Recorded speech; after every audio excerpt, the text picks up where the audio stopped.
به نام خداوند بخشنده مهربان. سلام علیکم و رحمت الله و برکاته. بینندگان گرامی، به عنوانی اصلاح یک کارمند کمیته دولتی امنیت ملی بعضی معلومات های ارسال نموده است که واقعا هم خیلی جالبند و برای کاملا آگاه گشتن از آن همه ماجراها تا آخر برنامه با ما باشید و آنچه این جنایتکاران انجام میدهند آنها را آگاه باشید. عنوان برنامه امروزی ما چنین نام دارد: پاشکاری های کارمند سابق کمیته دولتی امنیت ملی در فیض آباد. ویدیو ابراشین من برای برادران توجیکا همه کسی ما را میشناسه، گوش میکنه، گوش کنه برادران همین قطعه میگم برادران لوبوی کسی در توجیکستان میگه بیا کاغذت میکنیم 15,000 سوم پی روسیه رو میکنیم. همین گپی ما را بگیم رفتن نکنین همین کارا. اگر یگان پریچینه داشته باشه نکنین. مقصد داونون فامیل علیش کرده باشه نکنین. تی نمیشه گذاشته ولی سیستمشون گرینی کار کسی رسیده لبوی ایرپورت میقپتون 2011 سو اواری تبرو وارکی ترامسو اواری کردی همه این چیزا میروه دام کارو برو کارچی گپ چپو گپ ما را بگیم برای یگون تو تعمیر اسکواتر نکنه 15,000 سوم پولی نشود کار ما بالالام 15,000 سوم داریم. این که اومدم برای اینجا قلفم نبود 30,000 40,000 گپ نکردم بیلیتیستم аппарат ну Тоджикистон мерам. Ами сухано мара касе гӯш мекунам ватан чиста адуши гуфтаси ма барои он кас душман нестам. Ягон мақсади ма ки беазоб да братано лучи ҳами кора накунем, ҳамин ҷойгоҳи гардона халил накунем. Инҷа мегӯем чиста азоб мекашем. Ма он ки панои гап расем ба болои сарда чашмака агар намехезам ма шуморо либои ҷура нишон медиҳам конкретни ҷои методем братано конкретни анҷа хая 8-9 бародарем да у кабинет короче усушда бо занаку хова қати гулакои майда гудакушон айн валалам ё 2 солай 3 соларам ҳаст хай 5 соларам ҳаст 10 солашам ҳаст гудакушон қати як хова а як самолёт 20 нафар гаштагием брата як самолёт дига як хуҷон омад як 4 зана гашта 4 зана гаштагиай як 2 бача ай хуҷон парвега ҳамин коре ки ина ма ғавзледим дар ҳамин ситуатсия масо ина 100,000 руси гирем дар Тоҷикистон сухтум билет гирифтам ина бо 32,000 меша короче 31,800 чанд сум билет хайна 32,000 ҳисоб шекунем хеле билет гирифтагим бо мерем иншааллоҳ фаҳмиди ҳай инҷа бо чанд руси дар ҳаминҷа рустем агар нагири билет ина инҷа пажез хоб мерем мегам фаҳмиди закон ина мехеброна دیگه برادران نکنین همین کارا. من ساکن ناحیه فیض آباد می باشم. سالهای 2015-2018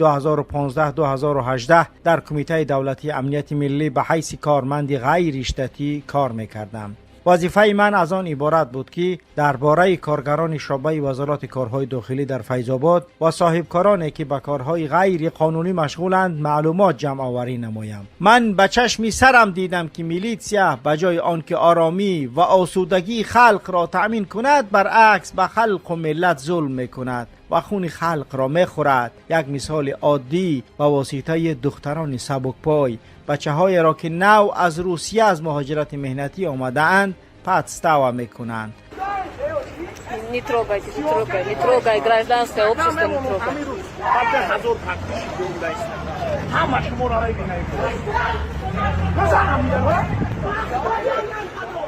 Не трогайте.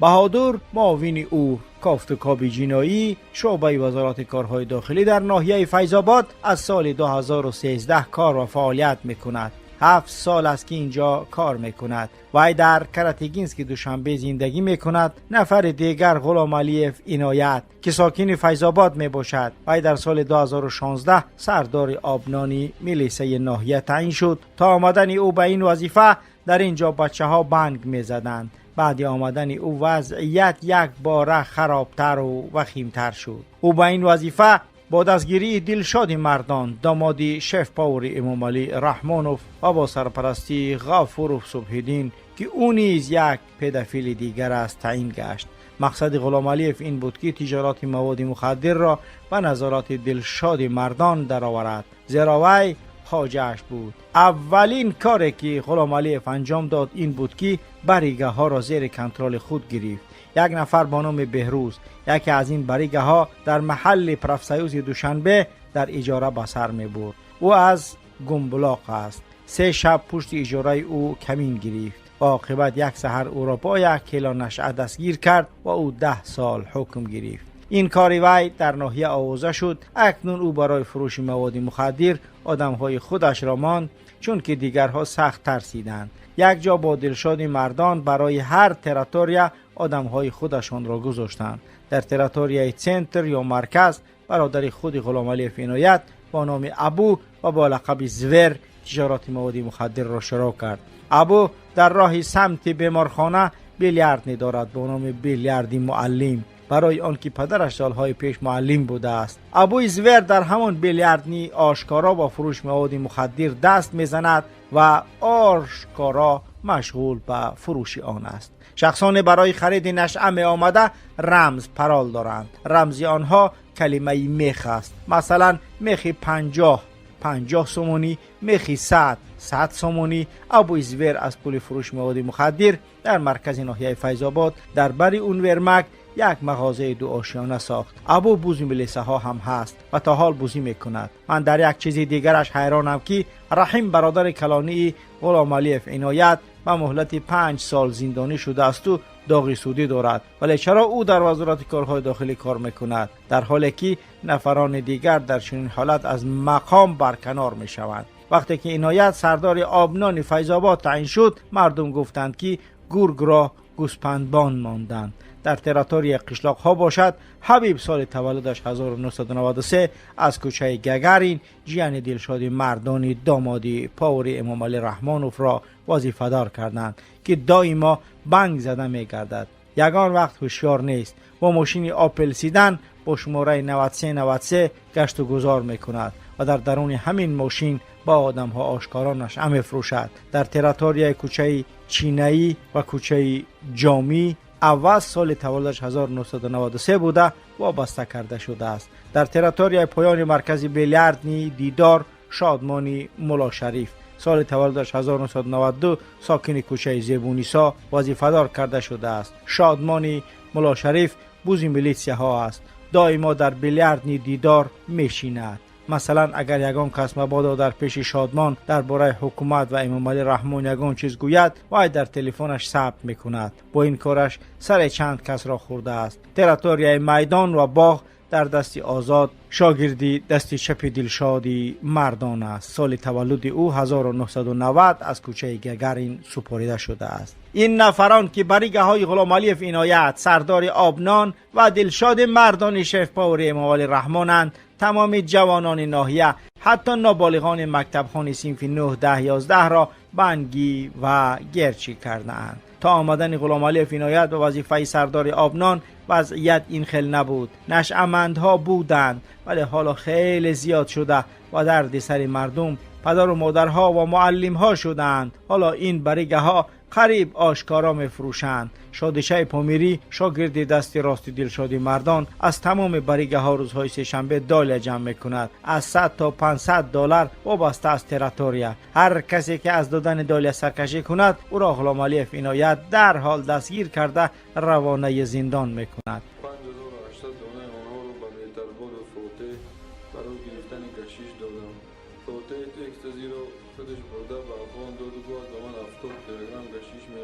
اما غلام علیف عنایت مثل روباه مکار است. وی دلشاد مردان را کیدت کرده مثل عروسک و بغلی نظرزاده کامل جیان رمضان رحیم زاده وزیر کارهای داخلی درآمد. نظرزاده کامل ضمن چلنیک معاون سردار شعبه وزارت کارهای داخلی ناحیه فیض‌آباد بود. نظرزاده کامل در دوام فعالیت کاریش در فیض‌آباد بسیار کارهای بدی زیاده کرده است. برای مثال امین زاده ناحیه حصار رئیس کارخانه آب مینرالی فست که به حکم کیسه و یا همان کشیلا که نظرزاده کامل استفاده میشد، امین تقریبا هر شب در آفیسش در کارخانه آب مینرالی برای کامل نظرزاده دختر و بیشتر نابالغ ها را می برد. آنجا تا سحر عیش و عشرت میکردند. قسمش باوره با قرآن قسم خور که ترا میگیرم. بعد اومدی قچش خواه رفتیم باید جای خوراوی دوره زیخ میشم. خیلی من آرزو داشتم منم تقایم به تکلون کده که امید در به فتح سفر برم میگه که من عبرشون اخچی کده که سیوره 14 سال داشت. مادرش در مهاجرت کوری بود. از مکتب برمیگشت. ای ماشینش فرمادم بعد دختره گفت که اپا گفت پشت کرتات خونه با هم جدم عقلم نمیگرفت او چی او چی خلیش دیگه اگون چرا عقلم نمیگرفت. آنجا مردم را جمع کرده بازی های قمار را تشکیل می نمودند. بازینگر پیشرفت و ماهر قمارخانه نظرزاده کامل، ضمن نچلنیک شعبه وزارت کارهای داخلی ناحیه، جیانی وزیر کارهای داخلی بود. یک دختر نابالغ صنف 7 از امین حامله شد. از بس که در پوستش کامل بود از جوابگری جنایتی خلاص خورد.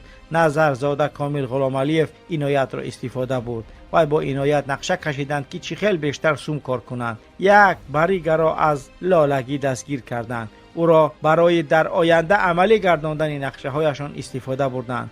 با او شرط میمانند یا زندان یا به گپ ما عمل میکنی. گپ آنها بینندگان گرامی چنین بوده است که این بریگر با ماشین ها نشسته در ماشین مواد مخدر میگذارد و بالاتر او را دستگیر میکنند و بازداشت. این جوان در ایستگاه سامانیان ایستاده ماشین منع میکند. راننده میگوید که برادر مرا با مرکز فیض‌آباد میبری یا با کپ کریس. اون آیان مواد مخدر را با ماشین راننده میپرتاید و در نیمه راه میفراید. در این لحظه در سرهای راغون فیض‌آباد در آمد شهرک فیض‌آباد غلامعلیف عنایت سردار آبنان با دست تعیینات مخصوص وزارت کارهای داخلی که در دست یکیش автомат کلاشنیکوف، در دست دیگرش زولانه و در دست نفر سوم کامرای نوارگیری منتظر سیدشان ایستاده‌اند. وقتی که راننده و پیش آنها میرسد او را منع کرده، مثل که جنایت آدمکشی صادر کرده باشد از ماشینش فراورده و آن نارکوتیکی که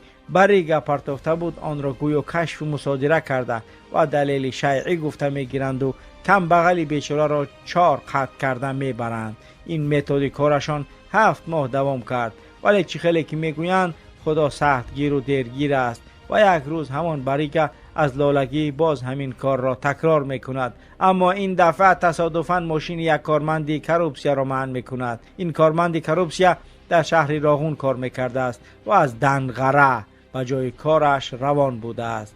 وای که گرگی باران دیده بوده است سیر بای نمیدهد. غلامعلیف عنایت از او $3000 طلب میکند. میگوید که تا بگاه سوم را بیاری جوابت میدهیم. این کارمندی کروبسیا با چی راه همکارانش را آگاهی وضع میکند. چی خیلی میگویند که گوشنه به شیر زده است. اینها فورا نقشه چاره‌بینی کشیده از پی کار میشوند. خودشان را نزدیکان این کارمند کروبسیا گرفته جای واخوری را با کارمندان میلیسیا مصلحت میکنند. پیش پارک ناحیه غلامعلیف عنایت خودش نمی آید و کارمندانش را با سرداری این نظام میفرستد. وقتی دادن پاره همه‌شان را دستگیر کردند میتوان گفت که تمام خلق فیض‌آباد شاهد و خبردار شد، چون که همه حالت دستگیر کنی را دیده بودند. اما کارمندان کروبسیا هم $60,000 پاره گرفته همه‌شان را سر دادند. خب دیدید که چگونه کارمندان کروبسیا در پاره و در رشوت و در غارت این ملت چگونه دست دارند. السلام علیکم همه کسکا. ای مردم توجیکی توجدار، گوش نکنین خیلی خوینا و خیلی دیوسورا گوش نکنین. والله گوش نکنین. توجیکستان آباده، شکریان همی آبادی کنین. والله این مرغا این айбайн тенҷира бурданиян, айбайн валлоҳи тенҷира бурданиян, демократияро айбайн бурданиян. даҳақатан демократияй. Ман фахр мекунам ки чунин ватан дорум ва фахр мекунам ки тоҷик. беҳда ҷон наканен уқа даъватнома ма дароӣ накиден. ман ягон ҷо пеши шумо намерам ва шумо ҳаққи мара налог бастанам надоред. дар куҷо кор мекунам ки налогам мебандед? валлоҳ биллоҳ як сол шид ютуб дорум, дар як сол $101 кор кардай. ай ки ҷои ҳамин налог мегирен? бо ин $100 дига қарз кунам, ягон ҷо барам $200 налог биспорум. ҳамтарӣ мекунен ки ҳами сағирора дилмонда мекунен. ай ватан айби ватан нест, айби баъзеи шумое ки пулотон камӣ мекуна. мебахшендау худо нигаҳбон.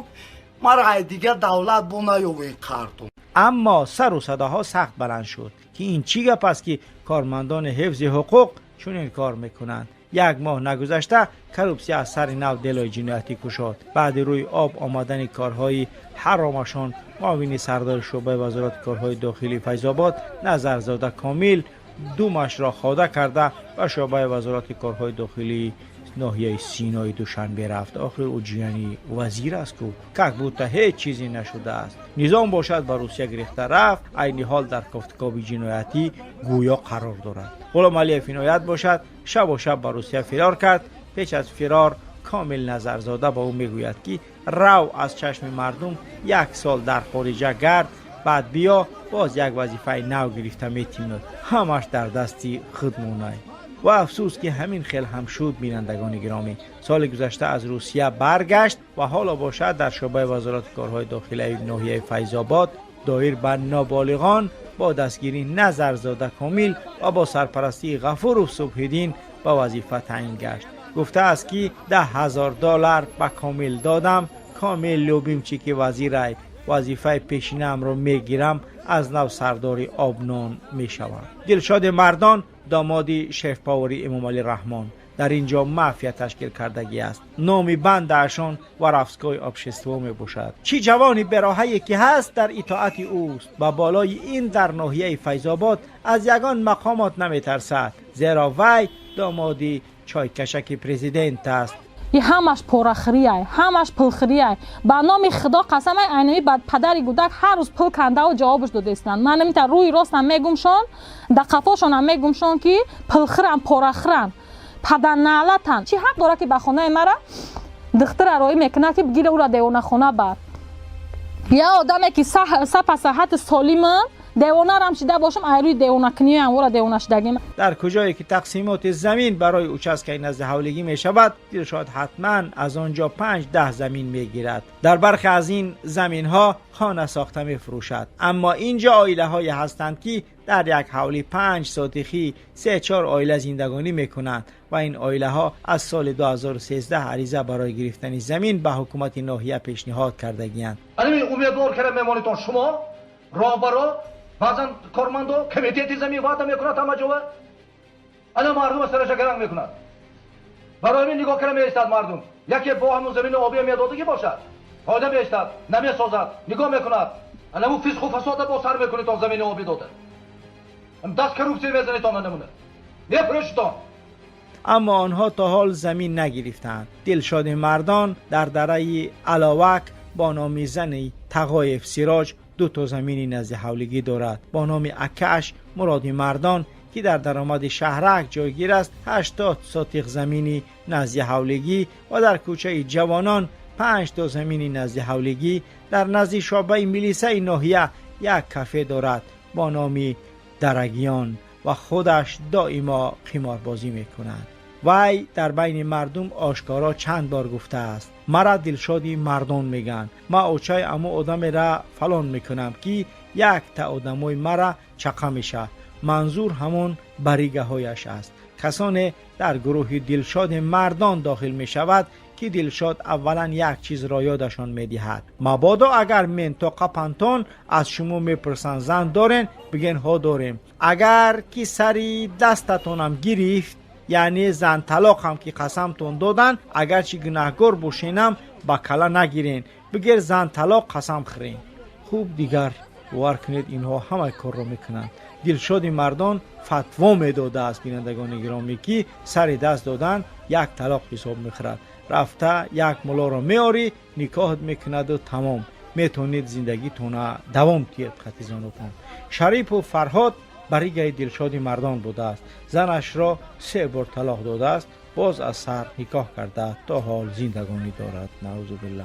یک حکایت دیگر از یک مسئول میلیسای فیض‌آباد. سردار کافتکاوی جنایتی در شعبه وزارت کارهای داخلی فیض‌آباد، دلشاد خر جیانی انور تکستیل با ماشین لکسوس RX 350 8600 میگردد. اگر او را خر میگفته خوشش میومده است که مرا خر میگن و فخر هم میکرده است. وای با خیری لوبا نام شخص علاقه زیست دارد. این خیری لوبا برای دلشاد خر مامرازگی میکرده است. ماه می سال 2019 از ریگر برای دلشاد همین خیری پدزکه زرینه نام یک نابالغ 14 ساله را با مبلغ $2000 برای 2 ماه آورد.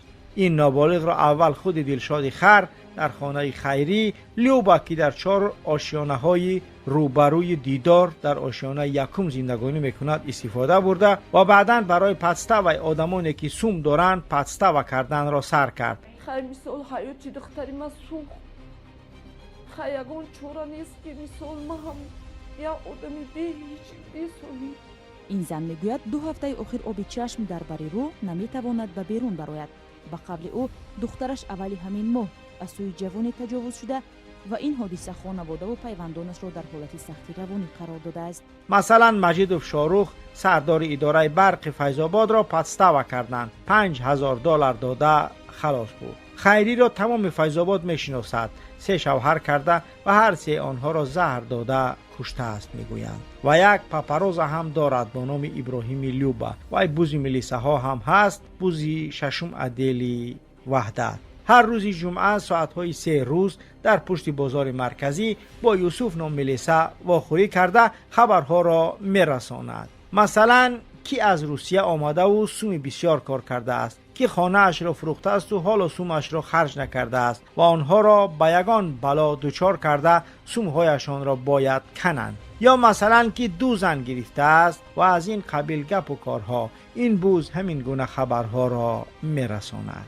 باز یک نفر بوزی کلان ملیسه ها هست که نوروز نام دارد. از فرخار مفتش ملیسه است. او معلومات و خبرها را از ابراهیم فیضلی که در درآمد شهرک با نام صدارت مغازه دارد و تا ساعت 3 شب سودا میکند میگیرد. وظیفه اساسی ابراهیم فیضلی بجز از جمع آوری معلومات برای بچه های شعبه ملیسه آوردن عروس است. ابراهیم به طرف نوروز مفتش گفته است که برادر تو مرا پشتیبانی کن، من برای تو جنیفر لوپز را میآورم. ابراهیم لیوبا یک دادر دارد با نام نورالله لنگ است. سال تولدش 1994 مردم از دست این دیوانه خسته شدند. 3 مراتبه سود شده است. دائما مست میگردد و خانه های مردم زده در آمده غارت میکند. مخصوصا به خانه هایی که بیوزن های تنها زندگانی میکنند زده در آمده آنها را قصد تجاوز میکند. میگفته است که اکای من رفیق ملیسه ها هست. اگر باور نکنید روید زن رحمتی غلامعلی را پرسید که در پایان مکتب 54 ناحیه زندگی میکند. در سال 2018 مست شده شب و شب به خانه زن رحمتی غلامعلی زده در آمده گاوهایش را میبرد و میکشد و به وحدت برده میفروشد. پروکرور فیض‌آباد صفا نام شخص آگاه شده در حال فرمان میدهد محکمش کنید.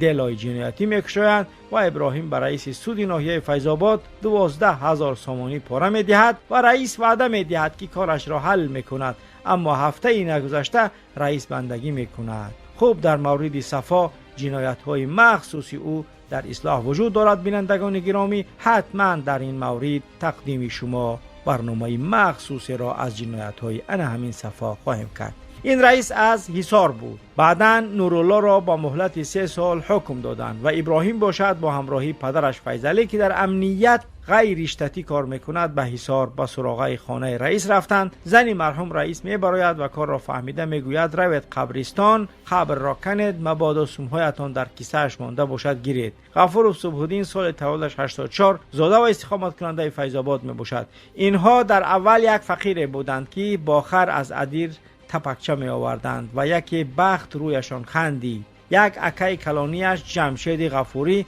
که در روسیه کار میکند. این غفور صبحالدین کارش فقط دختربازی است. دخترهای نابالغ را با سوم به کاراتشان را میگیرد. هر بار از وزارت کارهای داخلی و شعبه وزارت کارهای داخلی فیض‌آباد مهمان بیاید، در حال صبحالدین برایشان آب و عرق تشکیل کرده و همان دخترهای نابالغ را برایشان پیشکش میکند. توکلوف احمد با تخلص کلی احمد در بیمارستان مرکزی دکتر است. غفور صبحالدین دخترهایی که بکاراتشان را گرفته است پیش از عروسی به نزد توکلوف احمد می آورد و مبلغ 500 تا 1000 دلار برای بکاراتشان را برقرار کردن می آورد.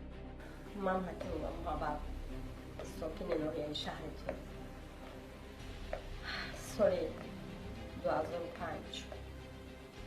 سالوی قصر بچه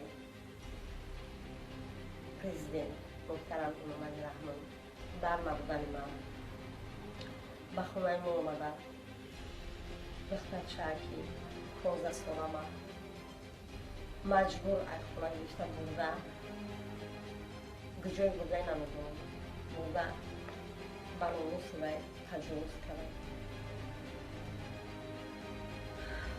وقتی خونه میگم دختر کلانی میگه که خواهرشم در بیمار خونه میگم چون کدای میگه که خواهر تنبلی شما مویب آمده که خواهر ما مجبور گیت بود مجبور تجاوز کرده. از این کاری او تمام مقامات حفظ حقوق با خبرند، اما یگان چاره نمی بینند چون که صبحالدین با پول آنها را متهم کرده است. اکای توکلوف احمد توکلوف عمر رئیس سود فیض‌آباد بود. نفر دیگر سفرزاده غازی بیگ سودیه فیض‌آباد یک پرخور دیگر است. این سودیه از زنهایی که برای الیمنت عریضه پیشنهاد میکنند از 1200 سومانی سر کرده رشوه میگیرد. این سودیه بر عوض پول حتی جنایتکاران را از ذل سود آزاد میکند اگر چند پروکورور راضی نباشد هم، چون که سفرزاده غازی بیگ پشتیبانی یک زن سودیه را در سود عالی که از دنغره است دارو می باشد و پیشکی به پروکورور هم می گفته است که دالیه را به چکای بالا دادگیند، دل را طور تهیه کن که او را آزاد نماییم. طرز پارگیری سفرزاده غازی بیگ بینندگان گرامی واقعا هم خیلی عجیب بوده است. شهروند را به کابینتش دعوت میکند، سر و لباس و بدن او را خوب کفت و کاب میکند، مبادا یگان دستگاه ثبت نداشته باشد، مبلغی در کاری را دهنکی نیو با انگشتانش اشاره میکرده است. مثلا 5000 دلار باشد 50 یک دستش را پره میکشاید، اگر 6000 باشد یک پنجهش را بر بالای انگشتان یک دستش نشان میداده است و میگفته است که کامبینتی خدمتی معیشی که به آ میگفته است. رو در روبروی سودخانه ناحیه در آشخانه یکمش استاد تلویزیون با نام علاودین که خیش نزدیکش است کار میکند. پول را با همان آدم سپارید. پس از سپاریدن می رود، پول را می گیرد و کار انا همین خیل در ناحیه فیض‌آباد ادامه دارد. و در آخر گفتنی هم که وقتی همه معلومات های لازمه را جمع آوری کرده به کدامی فیض‌آباد سپاریدم، فکر کردم اگه این را این کارمندی کمیته دولتی امنیت ملی میگوید که تمامی معلومات هایی که جمع کرده است به کدام سپاریده است، این جنایتکاران به جوابگری جنایتی کشیده می شوند. ولی افسوس این طور نشد. همه آنها را امنیت یک تا دعوت کرده سموهایشان را گرفته جواب داد. برای مثال وقت دلشاد مردان را دعوت کردند و حتی به امنیت نآمد و گفته است که من زدگیم امنیت، شما میدونین که من کیم، حاضر با بالا زنگ میزنم همه تا ای کار میپرین. همین طور هم شد. با خصوصش زنگ زده کار را خاموش کرد. بعدی چنین کارهای کمیته دولتی امنیت ملی چی کار کردنم را نمیدونستم و خود با خود گفتم این همه شبهای بخوابی، این همه کوشش ها برای جیب کارمندان کمیته دولتی امنیت ملی بوده است. و در آخر گفتنیم ما مردم فیض‌آباد از دست این ظالمان خسته شدیم و از دولت طلب میکنیم که چاره اش را بیند و اگر نکاسه صبر مردم لبریز شده است و بجز میتینگ چاره دیگری نداریم. مردم خاموش نیست. جاری شدن لیمیت و محدودیت برق ساکنان خوجند را به همایشی عمومی آورد. آنها از مسئولین شبکه‌های برق سبب جاری شدن لیمیت را پرسان شدند. مسئولین گفتند که لیمیت تنها در خوجند نبوده بلکه در تمام جمهوری جاری شده است و آنها از همایشگران خواهش کردند که پراکنده شوند، اما ساکنانی به غضب آمده طلب کردند که برق خودی همین روز از نو گیران کرده شود.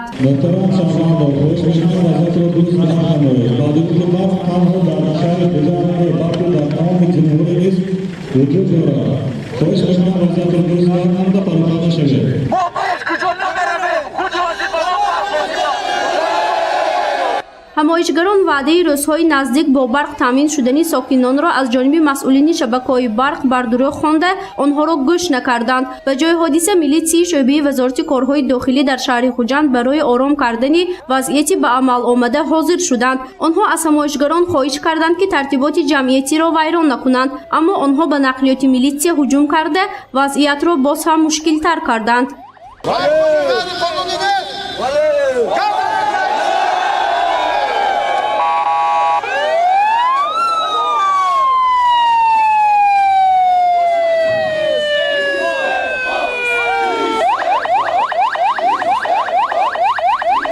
نماینده از حاکمیت دولتی به نزد همایشگران آمده خواهش کرد که آرامی را نگاه دارند. او محدودیت برق را به کم شدن آبی آبانبارها وابسته کرده به ساکنان گردی همایی تشکیل کرده وعده داد که روزهای نزدیک برق به مثل پیشتر به آنها داده می شود و مسئولین شبکه‌های برقی برای تأمین پرره اهالی با برق تمامی چاره‌ها را اندیشیده ایستاده است. همایشگران عمومی باشند وعده های مسئولین را باور نکرده خواهشی از وظیفه استعفا دادنی آنها را نمودند. ارادی شما درخواست شما پیشنهادهای شما با حکومت جمهوری رسانیده می شود. البته طلبات همه شما قانع کرده می شود، لیکن همچون نماینده حکومت دولتی خواهش میکنم که با بی‌ترتیبی راه ندید. طلبات قانونی کارمندان مقامات حفظ حقوق را رعایت کنید. بله بینندگان گرامی، واقعا هم کارمندانی با شرف و وطن دوست کمیته دولتی امنیت ملی که ظلم و ستم ملت را با چشمان خود می‌بینند و آن ناعدالتی های در این کمیته در سراسر کشور صورت می‌گیرد، آنها را آرام نمی‌گذارد. اصلاح آماده است، آنچه می‌نویسید نشر نماید و تقدیم ملتی عزیزمان نماید. به طرف نباشید، با ما نویسید. بله بینندگان گرامی، این بود نامه از کارمندی با شرف کمیته دولتی امنیت ملی که به اصلاح ارسال شده بود. الله از شما راضی باشد. با شما بود محمد اقبالی صدرالدین. سلام علیکم و رحمت الله و برکاته.